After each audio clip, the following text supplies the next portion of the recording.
Kung may extra kang 5,000 piso bawat buwan, malaking bagay ba yon? Para sa karamihan ng Pilipino, oo. Pambayad ng kuryente, pang grocery, pang tuition, o pang ipon. Pero ang tanong, saan ba pwedeng kumita ng extra pera kahit may full-time job ka na?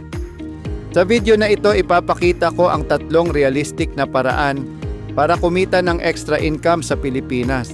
Hindi scam, hindi networking, hindi kailangan ng malaking puhunan. Maraming Pilipino ngayon ang hirap makaipon. Kahit may trabaho, parang kulang pa rin ang sweldo. Tumataas ang presyo ng bilihin. May bills, may utang, may pamilya na sinusuportahan. At minsan naiisip natin, ganito na lang ba palagi? May paraan pa ba para kumita ng extra? Ang sagot, meron. Pero hindi ito overnight success. Ito ay diskarte. Sa video na ito, ibabahagi ko ang 3 praktikal na paraan na ginagawa na ng maraming Pilipino ngayon para kumita ng extra 5,000 piso kada buwan. At ang maganda, pwede mo itong simulan kahit ngayong linggo. Unang paraan, online selling. Ito ang isa sa pinakamadaling simulan kahit wala kang malaking puhunan. Pwede kang magbenta ng perfume supplements, household items, o kahit anong produkto na kailangan ng tao araw-araw. Maraming nagsisimula sa Facebook Marketplace o Shopee.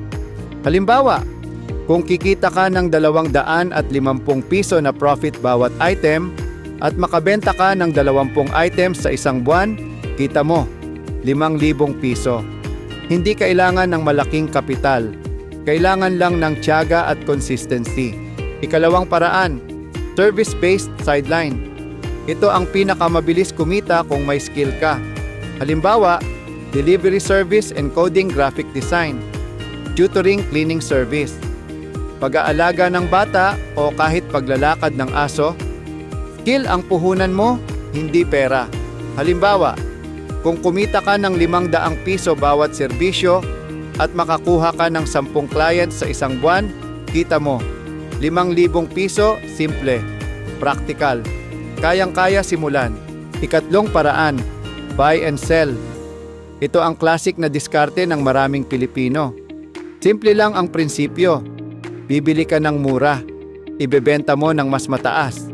Halimbawa, bumili ka ng item sa 300 piso, ibenta mo sa 400 piso. Profit mo, 100 piso. Kung makabenta ka ng 50 items sa isang buwan, kita mo, 5,000 piso. Hindi mo kailangan maging expert.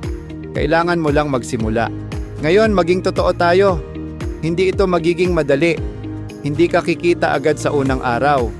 May trial and error, may pagod, may frustration. Pero kung consistent ka, ang extra 5,000 piso bawat buwan ay posible.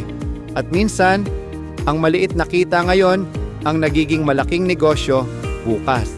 Kung gusto mong matuto pa ng practical na paraan para kumita, mag-ipon at mag-invest sa Pilipinas, mag-subscribe ka sa channel na ito.